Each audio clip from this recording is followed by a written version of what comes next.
Over with the Internet Society. We're going to get started now on our webinar, Can Consumers Trust Retailers' Email? Findings from our email marketing and unsubscribe audit. This is the 5th year that we've done this audit, and we look at practices of the top retailers. Joining me today to help present and give some insight into the findings are Kevin Gallant, Manager of Intelligent Solutions at Yes Marketing, Sam Silberman, who's Director of Standards and Industry Relations at Endurance or Constant Contact. Sam's also a member of the board of MOG. And then I'm with the Online Trust Alliance Initiative at the Internet Society. So welcome, everyone. As I mentioned, this is our 5th annual audit to look at the email marketing and unsubscribe practices of top retailers. So what we do is kind of look at the entire process sort of chronologically from start where you sign up for email and kind of look at that whole process through the mailing itself.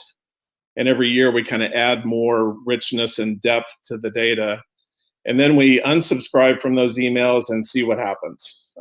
We look at the top 200 online retailers according to the Internet Retailer Top 500 Guide. Some of those require special circumstances to sign up for accounts and such, like you have to be a military veteran, for instance, for one of them. And so in that case, we just go on down the list until we get 200 in our sample size. This year, we signed up for all these retail emails in April, and we captured that whole process. We did another round of signups in November to kind of verify the processes and see if they had changed on the sign-up side. And we unsubscribed starting in October. So we really let it sit for almost 6 months and to see how the retailers would react in terms of sending emails. We evaluated the unsubscribe link in the messages, the user experience during the unsubscribe process, and then whether the request to unsubscribe was honored. And we looked at that through mid-November. So I see we have a hand raised. I apologize for not knowing it. Hey, Dave, if you have a question, can you put it in the chat? And I will try to answer that. Okay. Yes, just go ahead. If you do have questions as we go along, just please put them in the chat because I think everyone is muted. We do have a scoring methodology, and there's 100 possible points. And if you score 80% or higher, we call you best of class. And I'll get to that more in a minute. There are some disqualifying things that can happen if you send beyond the 10 days allowed by CAN spam after the unsubscribe. That's a disqualifier. If you don't have a physical address in your email, which is a CAN spam requirement, that's a disqualifier. So there are some ways you can kind of not qualify for that best of class. So why are we doing this? We really are looking for best practices that go beyond compliance to stewardship of kind of doing the right thing. Yes, you have 10 business days to comply with unsubscribe requests, but why not do it immediately? That's one of the scoring criteria we'll see in a minute. If you're a sender, these better practices help you increase your level of engagement with your customers. They help your brand reputation. And every year we reevaluate the methodology and scoring and weighting for the criteria. And so this year we kind of raised the bar in certain areas. For instance, whether you encrypt your unsubscribed web page on the back end of the process, or whether you auto-populate the address when someone's trying to unsubscribe so they don't have to remember which address they subscribed with, that kind of thing. And then we tighten the criteria over time as well. So looking at the sign-up practices, and these weren't scored, and so we've only been tracking these for 2 years at this level of detail. You can see that we look at where is the sign-up? Is it on the home page or somewhere else? Is it easy to find? Do the retailers present pop-ups or offers to entice you to subscribe? Do they confirm the subscription on the screen so they acknowledge the receipt of that request? And then on the data entry side, do you have to enter your email address twice? Do they require or either request or require more information, including your location And do they require you to create an account? Now that could be very dependent on business practices. A lot of the top retailers this year are actually food delivery services around the country. So obviously they need to know where you live, and you have to have an account to really interact with them, as opposed to maybe a general retailer who can send you promotional emails independent of having an account. Just highlighted a couple quick things here. We did see a big jump in the easy to find category here, so that it seems that retailers are moving toward making that subscription box on the homepage easier to find. And so that's a positive. On the negative side, we were really expecting to see a big bump in retailers requiring location to be entered, not just tracked maybe by your IP address due to some of the regulatory changes like GDPR, but we didn't see that kind of bump. So that was kind of surprising to us. So Kevin or Sam, do you have any comments on kind of practices here and what you see from observations about the sign-up practices?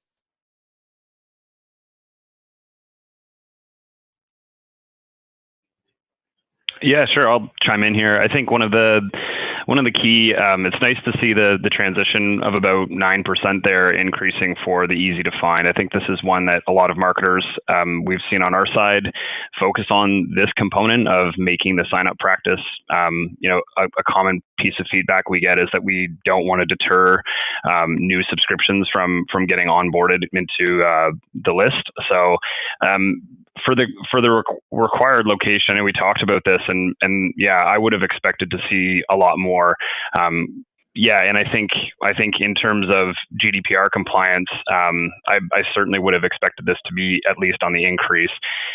Whether there's other technology or areas that they're capturing data in terms of location. I know an example here could be specifically on the tag ending of a domain might be able to identify where a location, a .ca could indicate Canadian domains or Canadian recipients. So I don't think that really rules out all of the GDPR compliance issues that we would see if you're not collecting the actual location. But I think there's probably a variety of different factors here in order to determine that location and why that would be lower. So I think overall, though, it's still fairly new, and I would expect that probably next year we may see a difference in this number. Sam, you have anything to add there? Hi. I would only add that maybe there was some resistance on requiring extra information due to changes in regulation. So maybe people are just more resistant on acquiring location and collecting less. I'm not sure what the result would be from a regulatory perspective, but maybe people just were trying to minimize what they collect. Yeah, and it does seem that, if anything, the process on the front end is very streamlined. There's kind of a resistance to adding any friction there. We've had some questions in the chat to the panelists about location tracking. We really don't know what location tracking is going on unless they're explicitly asking for it. And so, anything happening kind of behind the scenes, we don't really know what's going on there. We've had another question about whether, and this will come into play when we look at the messages we got over time and the cadence that we received. Just as part of the methodology, we actually turned images off in Gmail. But all the accounts we used were in Gmail. And so to the retailers, we looked like a completely disengaged customer, like we never opened an email. And so that certainly would affect the kind of interaction we would have. But we stayed consistent in that until the very end, when we were kind of assessing some of the messages and making sure that unsubscribed links weren't images and things like that. So going to keep moving here. So in terms of subscription validation practices, the two that come into play here, just to verify that a person who's subscribing is a real person. Confirmed opt-in is one, and you can see we've been tracking that for 4 years, actually 5 years now, but we're only showing the latest 4. and then CAPTCHA, which we started capturing 2 years ago. CAPTCHAs remain relatively constant in that low single-digit range. The confirmed opt-in kind of was on a decline there from 13 to 6 to 2.5, and then jumped again this year.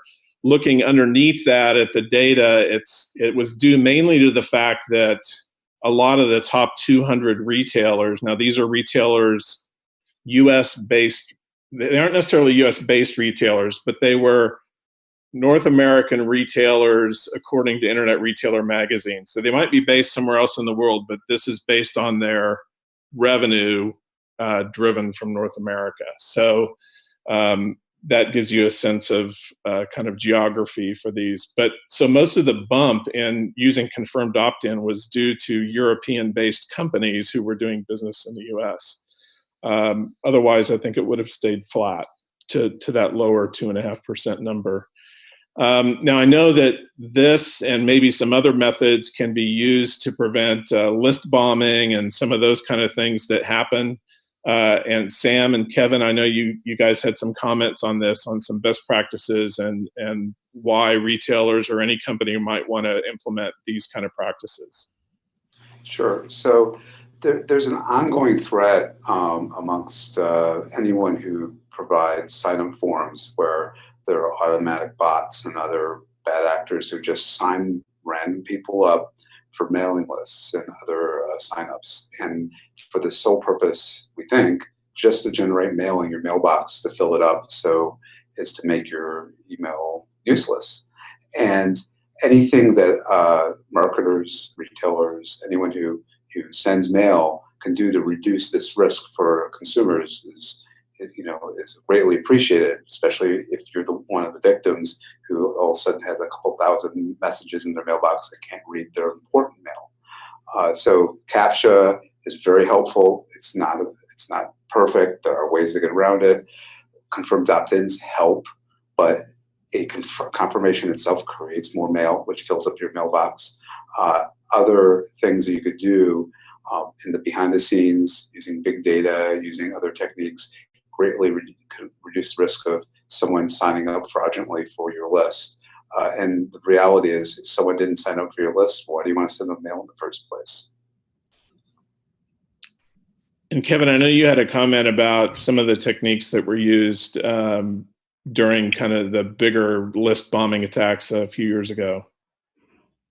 Yeah, I think the combination of these two, it's nice to see them on a line by line item together, because in bringing up the list bombing concept, it's, confirmed opt-in process is by default Spamhouse's methodology around avoiding any type of spam trap. So in order to have somebody open and click the email to verify that they've in fact signed up, is the one method that you can use to avoid ever being on Spamhouse's SBL or anything like that. So the CAPTCHA, though, by default, if you don't have a CAPTCHA, list bombing, even if you did have a confirmed opt-in, would still by default, you would still be sending an initial email, just like you would a welcome message. So I think the CAPTCHA scenario there, I think a lot of marketers and retailers would look at the CAPTCHAs being a hindering opportunity to capture a new email address. So we've seen in some scenarios with proper bandwidth and the technology where if you didn't want to have something front facing where the actual subscriber has to go through the process, you could probably build something on the back end,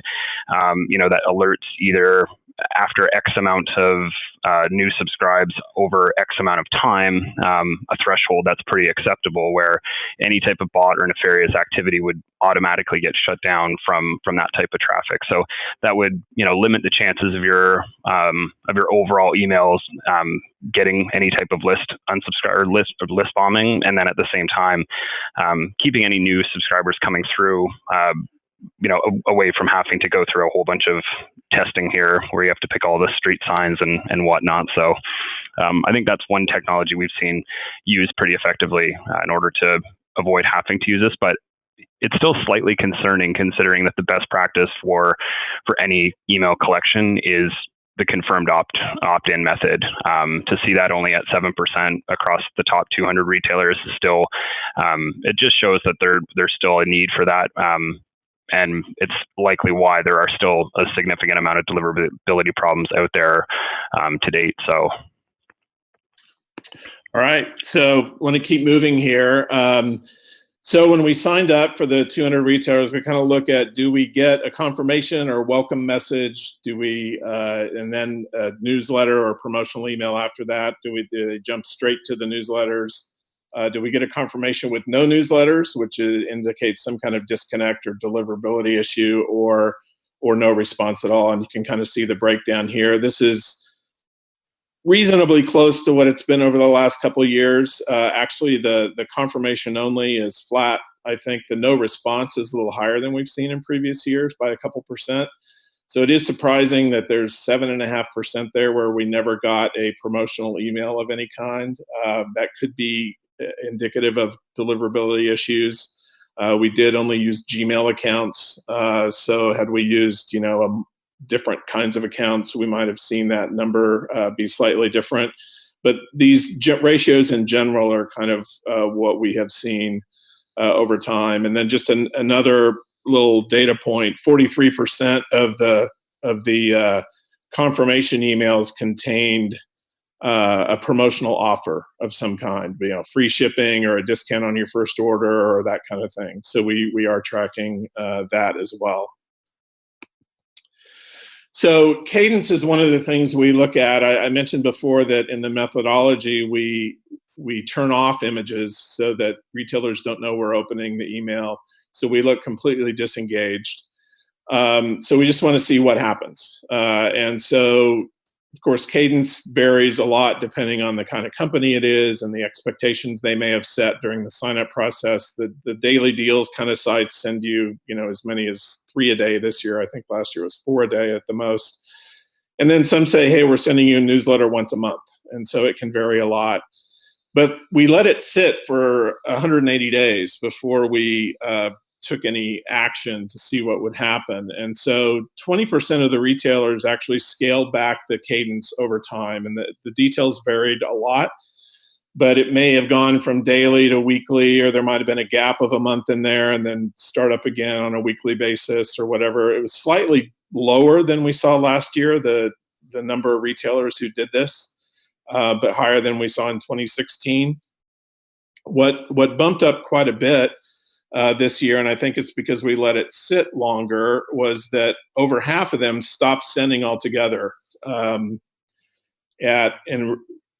like I said, 180 days is kind of when we did start to engage in the email. And so the average of them stopping was about 73 days.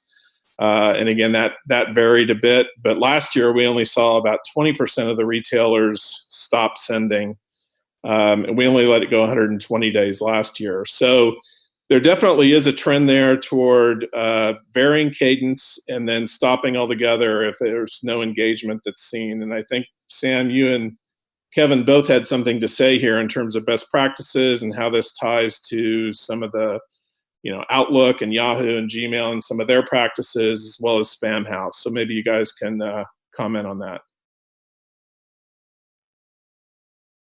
Yeah, sure. I think the last bullet point there is just awesome to see, because the previous years when this report has been out, I think the average was about 53 days, where that's where the drop-off started to happen. So I think the fact that we expanded it this year and that allowed for a little bit of a deeper dive gave a little bit more bandwidth to understand how that process was working. But I think where this ties into a lot of the deliverability factors is that a lot of marketers are looking, and the Spamhaus best practice really kind of defines the marketing messages around 365 days of activity. So the difference here is massive, but it's also interesting because the internet service providers like Gmail, Hotmail, Oath, which entails Yahoo, AT&T, SBC Global, Verizon, they all treat the inactivity of a subscriber a little bit differently. So Hotmail, for example, after about 6 months or that 180-day mark, it's very likely that you would start to see some lowered reputation if you're continuing to mail past that 180 days. So I think this just advocates that the 73-day mark there is super important to pay attention to. And if you're having any deliverability concerns, that the best practices and areas that we as deliverability experts focus on is to look at your most active group. And I think one of the good takeaways from this is if you're struggling with a component of your email program today, start to break that out into those buckets of understanding where do I have that problem and what is the audience that's giving me that lowest overall type of open rate or actual engagement. So I think this is just a really neat trend in the right direction where we're starting to see more marketers take advantage of understanding deliverability best practices and working their email programs in the direction of how the ISPs are asking to work on them. Great, thanks for that. I'm going to keep moving on here.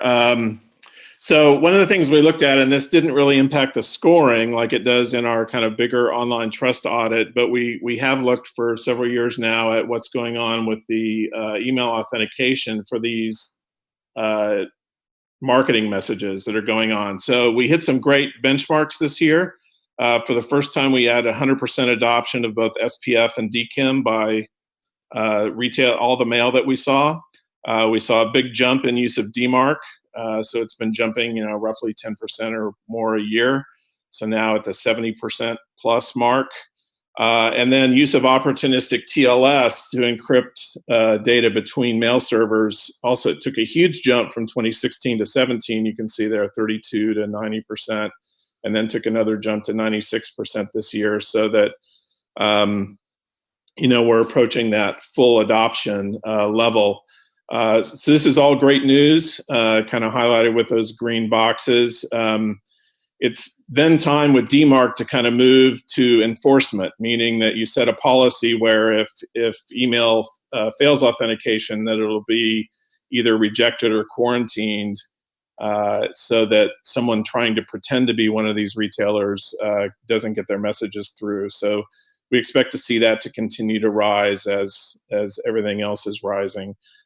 You guys have any comments on this? I know this is generally good news across the board.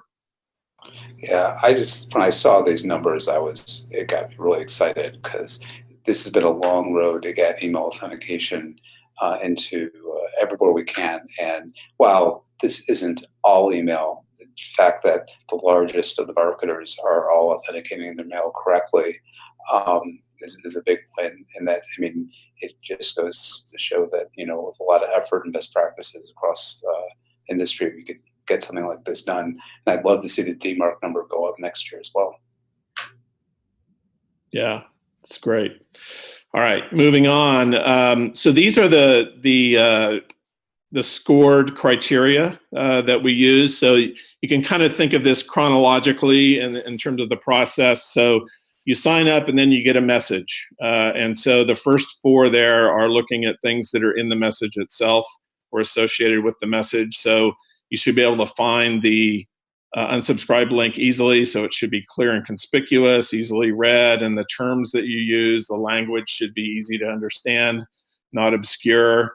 And then there should be an unsubscribe header, which we'll talk about why that's important in a minute. Then the unsubscribe process itself, enable you to opt out of all email, confirm that unsubscribe has happened, put some branding there so that people know that it's you that they're dealing with. We also talk about pre-populating the unsubscribe address so that it's easy and convenient for the subscriber, giving you choices on the way kind of out of maybe opt down in terms of frequency or choose different preferences of types of messages to get, ask for feedback, and then encrypt that session so that the data that's being transferred there can't be seen in the clear. Then finally, do you actually honor the unsubscribe? And then we have kind of the compliance sort of things at the end. You do get a penalty if you send an unsubscribe confirmation email, meaning a separate email saying, we received your unsubscribe request. And so that's kind of the scoring. This is how the data looked this year, and looking back 4 years on nearly all of them. We're going to go into each of these one by one, so I'm not going to spend much time at this level, but just highlighted a few that went up, a reasonable amount or down. So the clear and conspicuous number did jump up again, jumped up this year after a couple of years of decline. That was good to see. There's a lot of factors involved in that, placement and size and contrast and everything. So that kind of rolls up, and that improved the scores and improved the best of class achievement as well. We saw a dip in pre-populating the unsubscribe request or address, which was surprising because that's the kind of thing where once you do it, you would expect companies to continue to do it. Could have been due to a shift in the companies on the list. It changes by 10 to 15% each year of who's in the top 200. So it could have been driven somewhat by that, but it did drop, almost 6%. And then we saw, we also saw a dip in use of asking for customer feedback. And then we saw a nice rise in use of encryption on the unsubscribe page, which was great. And so those are kind of a summary there of kind of the highlights, and we're going to go into each one of those in more detail, as I said. So looking at the unsubscribe results themselves, only a couple retailers sent an unsubscribe confirmation email, about half as many as have in years past. No delay on removal means you instantly stop sending messages, or maybe not instantly, but within a day. We give a grace period in case messages are queued up for the next day. And so that is now at 89%, slight improvement, but it's growing year over year. There was improvement in less violations of canned spam or CASL. So we saw a lot less companies continue to send after the 10 business day limit. Only 3 continue to do that. And like last year, we saw 3 retailers that don't put a physical address in their emails. So that's a disqualifier as well from a canned spam standpoint. So the best of class achievement back in 2015 was 75%. Then we saw some slight dips, and then we see a rise again this year. And as I mentioned, that's primarily due to the rise in the unsubscribe link being clear and conspicuous. So that's and the other scoring factor, I guess, that helped people kind of get over that bar for best of class was the number that were supporting encrypted sessions to the unsubscribe page, because we put more weight on that this year. The best of class list, the complete list of those 74% of the companies, is at the end of the report. This is kind of a screenshot of that, where we show the company, how many years in a row they've made best of class. So many of them are at 5 now, since we've done it 5 years. If they were a perfect score, they're larger and bold. So Home Depot, Office Depot, and Optics Planet on this screenshot were all had perfect scores. And if they have that little caret at the end, it meant that they had opportunistic TLS and SPF and DKIM and DMARC using enforcement. So they're really doing all the email authentication and security practices well. So that appendix gives you lots of information kind of in a condensed way. Perfect scores this year, there were 10. Last year we had 9. In prior years we had a few more than that. So that's going to vary according to our methodology and criteria and weighting and such. 5 of these companies repeated from last year. 5 were new. The ones who dropped off the perfect score list, 2 of them aren't on the top 200 anymore, so that they obviously didn't qualify then. And 2 of them were because they used to offer a preference center opt-down choice, but they didn't this year. And so that they fell just short. I think they were at, in the 90s instead of at 100% scoring.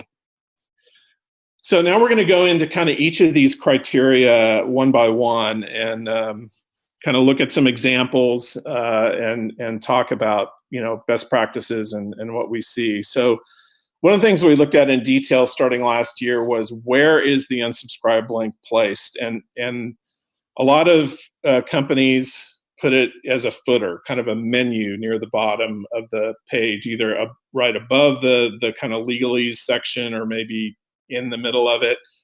Some put it in a standalone sentence, so it's a little easier to pick out. Some it's in a paragraph and more difficult to pick out. So We saw a slight increase in the use of footers this year, and an increase slightly in the use of paragraphs, and less just standalone sentences. So that was kind of the trend we saw. We've only been looking at this 2 years now. But clearly, being able to find the unsubscribe link is multiple factors, right? There's the size of the text, the color or contrast of the text, the placement of it. So all these work together. So you can't just pick one and say that it's good or bad, but we are seeing that a lot of companies are using this footer, which makes it very easy to pick out unsubscribe, and we'll look at some examples here. Sam or Kevin, are you guys seeing or hearing about this kind of placement and what impact it might have for retailers?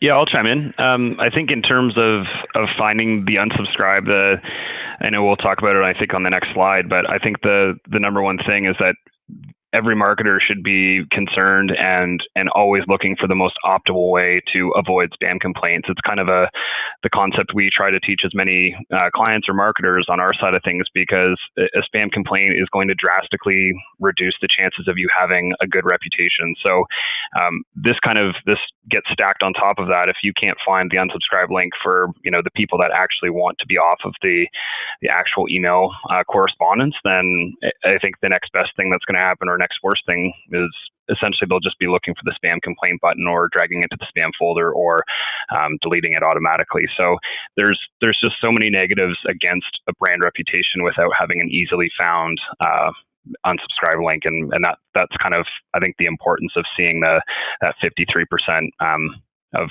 emails in the top 200. So yeah, so we had a question, I guess, Craig, everyone saw this question, but asking about, is it desktop or mobile devices? And all of the testing this year was done on laptops, so it's on a screen, kind of normal size screen. We did not look at it on mobile devices. That's something we've considered adding. So that'll be an interesting twist to the whole thing. One thing we did note this year is that a lot of the email design in terms of layout was very, tall and skinny, vertical, so that it could be applied to mobile devices very easily in terms of sort of layout. But in terms of actually testing it on mobile devices, we did not do that. So moving on here, the next thing we looked at is text size, and then we started looking at this last year as well. So this is the number of pixels, as it's called, on the web page. Just as a frame of reference, 12-point type you would see on a page, printed page, is equivalent to 16 pixels on a web page. And if you look at web design recommendations, they say use 12 to 16 pixel size text. So about a quarter of the retailers did use 12. About a quarter used something larger than 12. But the biggest number is actually 10-point text, which is pretty small. It's kind of on the edge of readability, and it depends on its placement and its color and contrast and other things, whether it's underlined, of how easy it is to pick out. But it's kind of right on the edge, and the use of it stayed constant. It was about 29% last year as well. We did see on the higher end a shift toward larger sizes.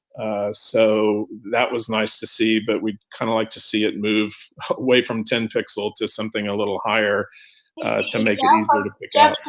Jeff, this is Megan. I'm going to chime in. You are not sharing your PowerPoint anymore. So undo that and we'll be able to follow along a lot better. All right. Sorry about that. Don't know what happened.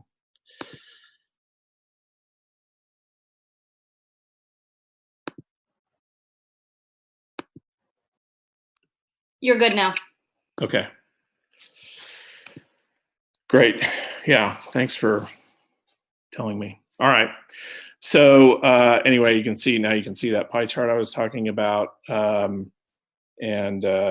As I said, it's similar to last year's. So we'll continue to track this over time. I'm going to get the chat window up here too again, so I can at least see when questions are coming in. Okay. All right.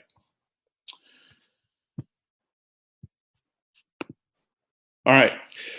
So the other thing we looked at was contrast. And so, you know, there's kind of a general web design trend toward gray on lighter gray, you know, kind of thing. And but there are web design guidelines about contrast put out by W3C. And so I'm not going to go into the details here, but we have 4 examples on the left here of varying contrast. The most common one we saw was probably in this 6.6 to 1, which is kind of your typical hyperlink blue on white. That was probably the most common across everything. And then we did see a lot that were in this kind of example of 4.2 to 1 ratio, this second one down. Fortunately, we didn't see very many that were in this top one. I don't know how easy it is to read on your screens, but it's kind of hard on my screen. And if depending on your brightness and you know what device you're looking at, that could be almost impossible to discern.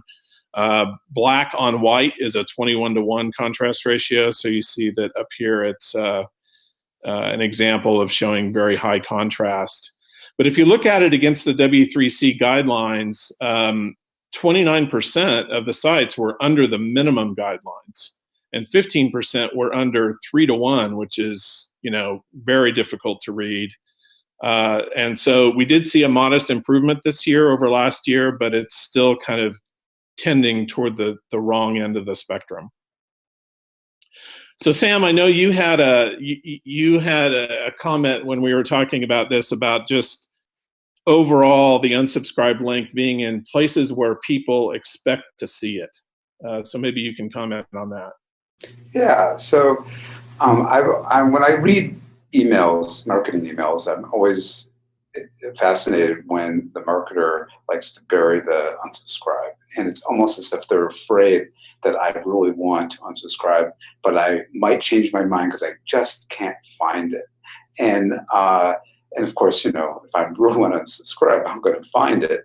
Maybe I'm an outlier, but I think a lot of people get frustrated when, you know, they're trying to unsubscribe and they can't find the link, and they might push the spam button instead, which of course hurts your deliverability and your reputation. So it's, you know, I don't see why it isn't such a big deal to make the unsubscribe link in a clear place, a place that is easy to find. And a lot of different marketers find very creative and simple ways to put it in a place that people could find them. And like there's the examples here show some ways that they're simple, like on the bottom of the screen, and other places where maybe it's a little more hidden, like buried in a legal paragraph. There's nothing wrong with putting unsubscribes in the middle of a paragraph, because it might be very convenient, especially if you're reading legal terms and you say, maybe I don't want this anymore. That's fine. But you should probably also put it in a place that is more obvious. There's nothing wrong putting it in multiple places, because different people will look for them in different places. Yeah, and we actually did see this year, didn't really log the data for it, but there were several cases where the unsubscribe link was presented multiple times in the same message, you know, as a footer like we see in the example on the bottom here, but also in a paragraph of legalese. It wasn't as obscure as these examples where there is literally, unless you're hovering over this with your mouse, you would not find where the link is, right? The word is there, but the visual distinction is not. And that's the whole point, is making it easy to find, kind of regardless of how it's presented. Here's another example of whether things are readable. So on the top here, it's very small type. You kind of have to, you know, squint your eyes almost to get to it. The unsubscribe link is actually right here, the word unsubscribe at the very bottom, but you would have to really kind of parse through that visually before you could find it, versus something like this, which is Land's End, one of our 100% scores this year, perfect score. It's almost like a footer, even though it's not literally kind of spread out like a footer, but Each of these is easy to tell it's a hyperlink. It's easy to tell what it is. It's kind of a standalone word or a few words. And so that's definitely more of the best practice we would hope to see. So the next thing is scoring is commonly understood terms. And so we're really looking for the word unsubscribe or opt out. I think we only saw one or two that used the word opt out or words opt out. Almost everyone these days uses the word unsubscribe. And so again, it's just to make it easy to find and for your brain to link to it instead of obscure words like we see here. Click here to modify your subscription practices or preferences. And we recommend that you use separate links, even if they all lead to kind of some kind of preferences page. Having the word unsubscribe there still is valuable, even if, as I said, they all go to the same page. So we did look at how many companies use the word unsubscribe itself as the link, as opposed to if you want to unsubscribe, comma, click here, and then the click here was the highlighted as the link. And 77% of them did actually use the word unsubscribe as the word to click. So that makes it, again, it just reinforces that it makes it easier to do. Here are some kind of contrasting examples that we saw this year. This top one, if you don't want to receive marketing messages from us, let us know. That at least is visually distinctive, but from a language standpoint, it's hard. If you're looking for the word unsubscribe, you aren't going to find it. Likewise on this one, it says if you don't wish to receive other marketing or promotional emails, click here. So that can be hard to find. As opposed to Evine, where it's a very clear, again, presented as a footer. It's very easy to find. Craig is saying that we should point out that CAN-SPAM and FTC are saying that it should be discoverable and intuitive, and that's a great point.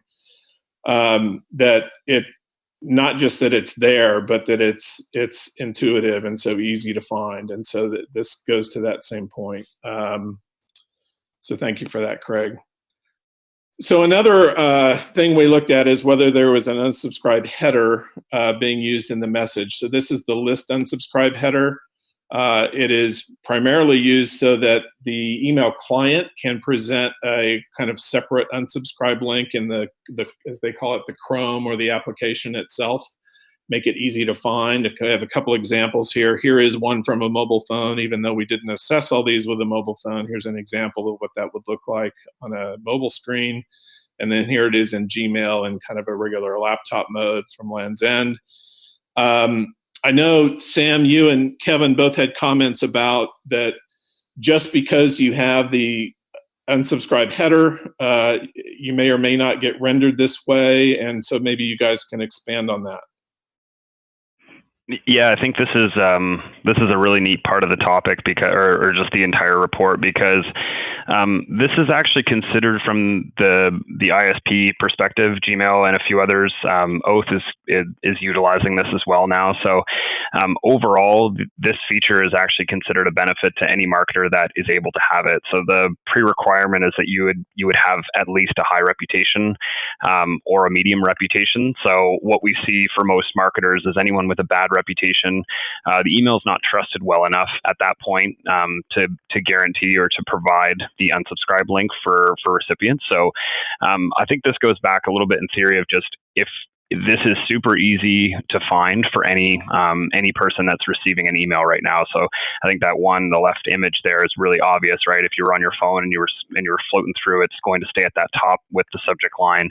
So if you decide at that point in the email, this is actually far easier to find than the spam button. So if, this is why it goes back. It's kind of a twofold system. If you don't have access to being able to have this, you don't have a good reputation, and your unsubscribe link is not easy to find. It's going to end you in a large amount of spam complaints, and continue to have that reputation is going to continue to be low. So I think, if anyone's confused, I've heard clients and marketers suggest, hey, I don't know why this is happening. I don't want this here because this is going to have people drop off my list faster. And having that explanation of this is actually a really good benefit and feature to have in your emails to protect your own reputation. Sam, you have anything to add? I'll only add that I certainly know with Gmail, but there, as Kevin said, there's probably other ISPs that do it as well.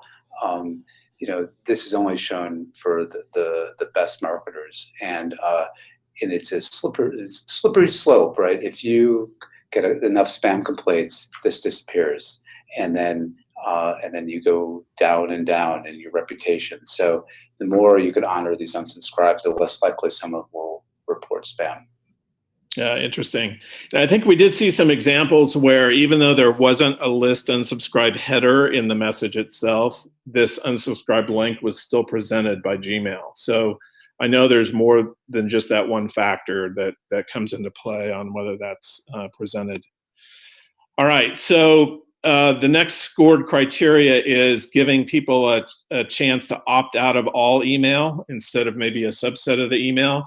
That reached 100% this year. It was almost at 100% the last few years, so I don't think we need to talk a whole lot about it. It's obviously a very common practice. I have a couple examples.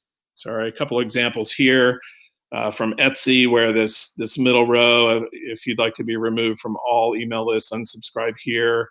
So that's, get me out of everything. Here's another example, unsubscribe from all, and then they give you the choice to go to a preference center to maybe make some different choices. But those are some ways that's handled. It can be very simple. It doesn't have to be complicated. And moving on to, and associated with that is, as you are, a subscriber says, hey, I want to unsubscribe, you can give them some alternative choices on the way out.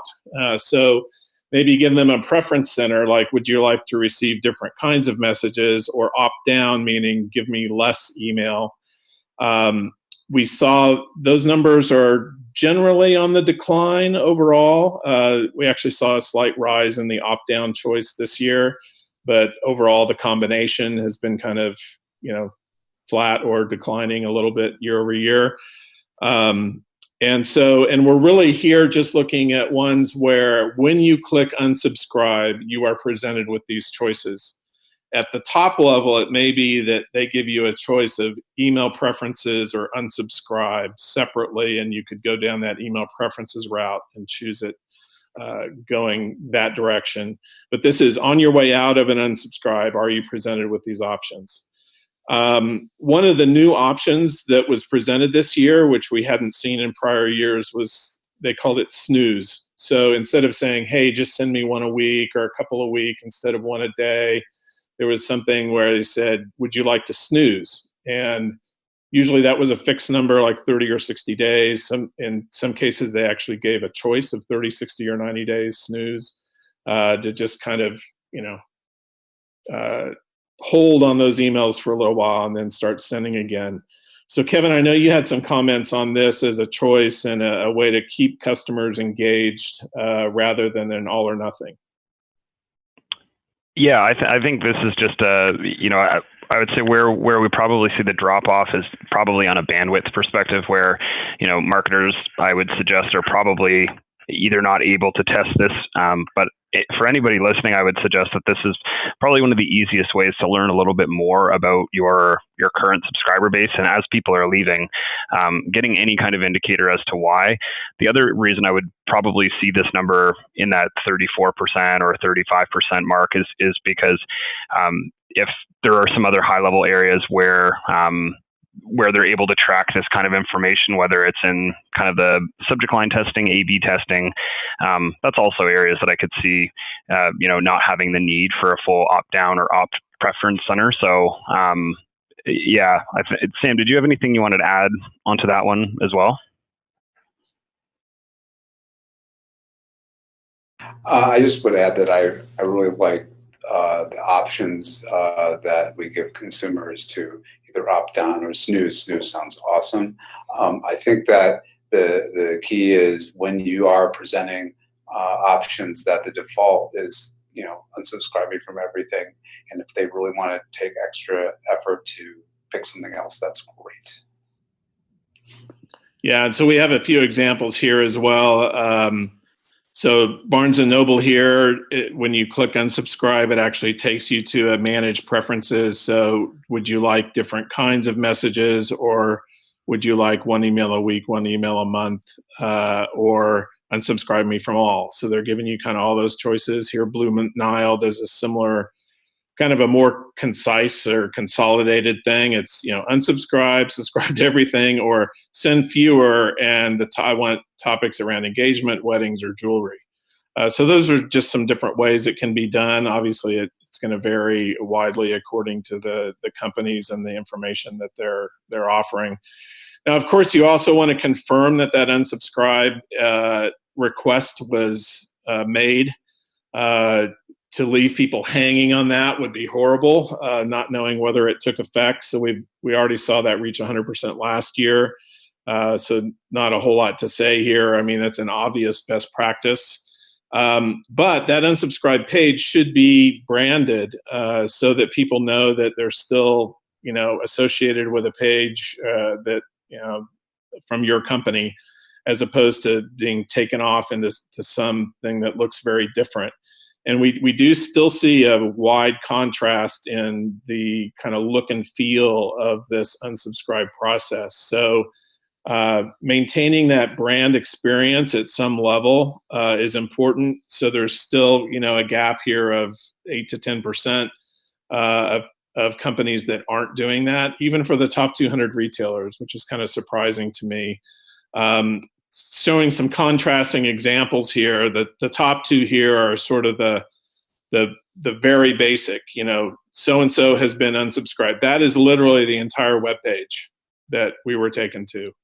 A similar one we saw several of this year, you have been removed from the list.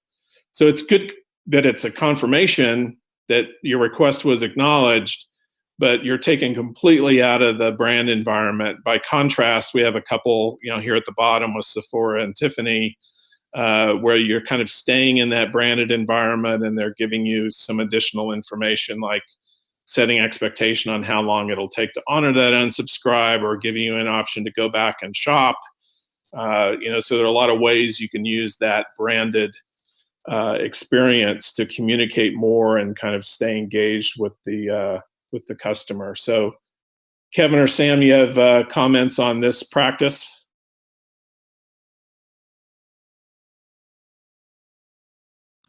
So I would say it's, you know, having branding is really nice because it's a good user experience. It lets you know what you unsubscribe from.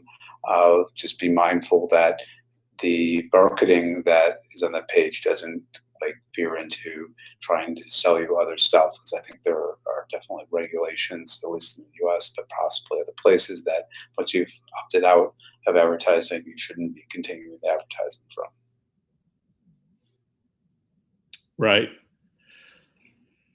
Yeah, I would second that. I mean, I think these are just obvious ways to, I think you nailed it with having a cohesive experience for you know, if somebody really wants to leave, leaving them on a good note is obviously better. I think you know, just in the light of this entire audit, you know, building the trust, and I think there's too much nefarious activity out there on the internet today that, you know, these are simple ways to make it very obvious that your company is providing a really through and through process for getting onboarded and then getting offboarded. So yeah, I think these are really good examples specifically on the slide here. Great. So moving on to this topic of pre-populating the email address, we actually didn't score it back in 2015, but we were tracking it. So it was in the 90%, 91% range. It rose to 95 last year. And then it took a dip this year, which was kind of surprising. This is one that you wouldn't expect to go down once you've started doing it. And so we did actually even raise the weight on the scoring for it this year, because it can create confusion or errors if, you know, a lot of people may subscribe from multiple email addresses and may be consolidated into one inbox. Now, Sam, I know you said there were some reasons that people might want to do this. At least give an option to say which email address you're unsubscribing from, rather than assuming that it's the one that you are using at that moment.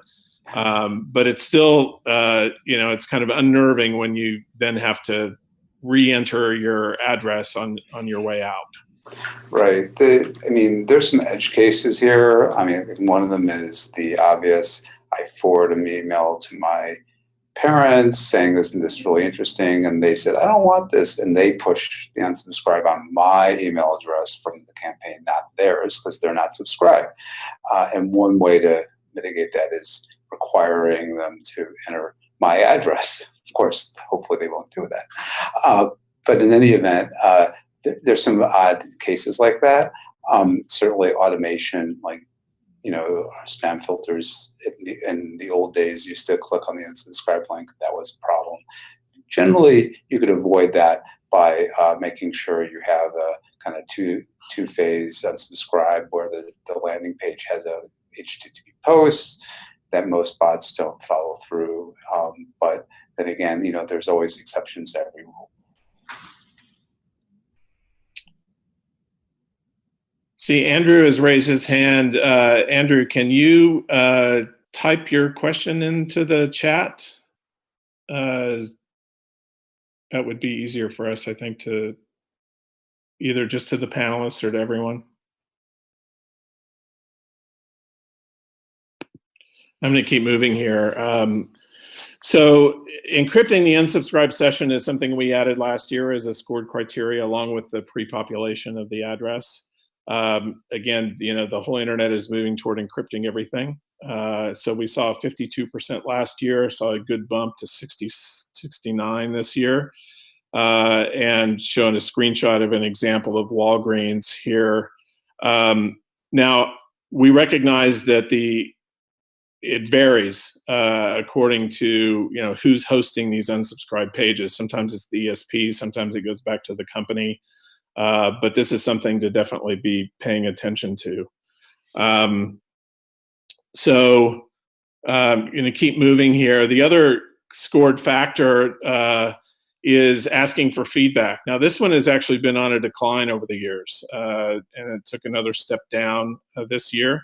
We don't know exactly why, except that it seems that this has been tried and maybe it's not worth the effort as people are already kind of making their way out, that maybe there's not really valuable feedback that's been gleaned during that process. And so I know, Kevin, you and Sam had kind of a comment on this as well. Yeah, I think for any marketers or clients that are not doing this specifically, I think this is an interesting one where the top 200 retailers it's showing a decline, but I don't know that it would be indicative of how it should be mimicked across, a variety of different smaller retailers or smaller brands that are, that feedback might be more valuable. So I think if you're not running some type of feedback option as you're leaving the program or as you're trying to unsubscribe, I think that's just such a loss because, and I mentioned before, there's just so much to learn from those subscribers. You may only get a small handful, but this is something I could see being set up for and doing more of a year-over-year test or having, 2 different templates that follow a different process. But either way, I think there's a lot of good opportunity here for marketers to learn exactly why people are deciding to leave their email program to benefit it for all the people that are still, potentially going to get to that point of unsubscribing. Yeah. And your point about there being other ways to get at that information is a good one. It may be that you try this one out, and if it's not giving you, valuable information, you can use alternative ways. Mm-hmm. Yeah, we found that the open text and the opt out generally related to people and why they were unsubscribing, either because they didn't expect the mail, too much mail, weren't interested in the product anymore, less about more about the email and the delivery and less about the products themselves. Though we will get really interesting, mostly negative feedback about products from our customers now and then, right? But it's more the exception to the rule. But those little tidbits are always useful for our customers to know why their customers are unhappy. it's worth looking at. Great. So we're approaching the end of our time here, but we just have a few slides left, so I'll just fire through these real quick. These are some examples, again, of our perfect scores this year on how they asked the question on the way out. So Home Depot here on the left is giving you some radio button choices as well as kind of fill in the blank. And Staples has a similar thing to just give you some quick choices to kind of glean some information as someone is unsubscribing. So now we're getting to, you've unsubscribed, and we have just a few criteria here on, do you honor the unsubscribe? So good news is we're seeing a continued rise in those that honor that unsubscribe immediately. And as I said earlier, we give a 1-day grace period. So rather than going the full 10 business days allowed by CAN-SPAM or CASEL, and why send something after someone has said, I don't want it anymore? And we saw only 4 retailers that actually pushed it beyond a few days. Some were 2, 3, 4 days, but only a few pushed right to the edge of the 10 days and then stopped, which was good to see. We're also seeing a trend toward more retailers setting the expectation for how quickly the unsubscribe is going to be honored. So this year, 29% did it, up somewhat from 25% last year. We actually saw one retailer, Northern Tool, this year. As you unsubscribe, they said, we will honor this unsubscribe in the next few minutes, which was surprising. Usually the best you see is 1 day or 24 hours. The average we saw this year was 5.8 days, about the same as last year. But it's interesting, the technology is such that you can do it much, much quicker. Obviously, 90% are doing it, within a day. So this is a good practice. And this is something, the setting expectations, that we may roll into the scoring in future audits. And then there are regulatory considerations. Last year when we did this webinar, we talked about GDPR coming in May of 2018. Now it's here. We talked about it a bit earlier in the sense of logging location of people, which surprisingly, location was not a required thing by more companies. And there has been some talk of a CAN-SPAM update coming soon. Out in the press, there's a little bit of, something could happen this month, as soon as this month. Don't know exactly what's going to happen there, but there was last year a call for comments from the FTC on, is CAN-SPAM still effective and are any changes recommended? And we, along with many others, submitted some comments on that. But GDPR has really puts a lot of extra requirements there in terms of how you handle data and how you have confirmed opt-in from customers. And so even for EU citizens, regardless of where they are. So that's why the location kind of element becomes important. So depending on where you're doing business, it's important to take these into consideration. Sam or Kevin, I don't know if you had any comments to add in this area.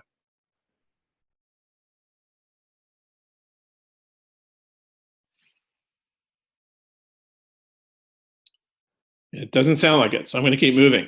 So just some other considerations which are in our report, kind of outside the bounds of the actual auditing of activity. You clearly should be protecting your data.